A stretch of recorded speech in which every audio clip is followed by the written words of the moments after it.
Gubby seemed pretty adamant that Rowan Marshall wasn't going anywhere. Andrew, what do you have to say about that? He's contracted, yeah, he's got a couple of years, so I'm not surprised at that answer, but we'll see how we go over the next 2 weeks, 10 days, see if we can get a deal done, but we get the situation we're in. Are you expecting your first pick will need to be used if you are to get him across? I'm not sure, I haven't thrashed that out. I spoke to Sauce on Saturday as an initial discussion, but we didn't get that far. How did that chat go? No, it was okay. Yeah, it was okay. He understood that there's some interest and why that might be, but yeah, we didn't strike a deal.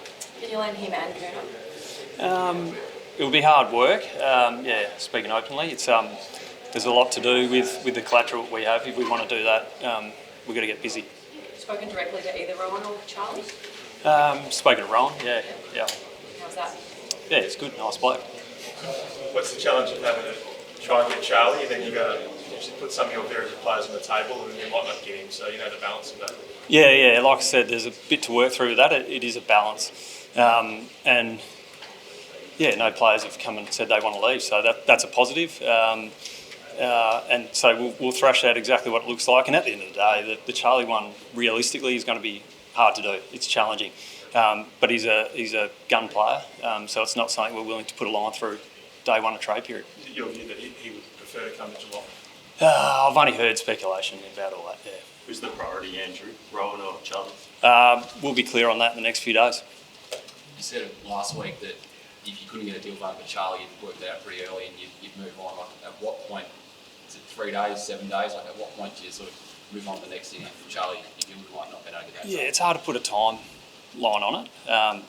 Conversations today, we'll gather all that information, then we'll work through which way we're going to go. But we've got Rowan wants to come to the club, so the intention is to bring him in. The Charlie one's a bit more complex, but it's all tied in together. We understand that. Zach Bonus is obviously contracted for another year, but how closely have you kept tabs on his situation? Really closely, yeah. He's a gun. We'd love him. So would 17 other clubs, including Port Adelaide. So as far as we're concerned, he's a contracted player and we haven't spent too much time on it other than admiring his football from where we sit. When was the last time you spoke to Port about him in quiet? No, we haven't. It was interesting Clayton Oliver this time last year. Do you go again?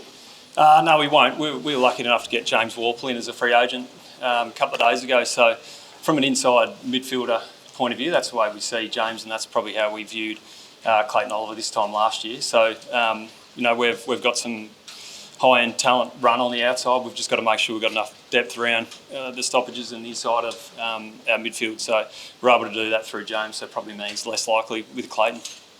How does the dust settle post the Mad Monday situation?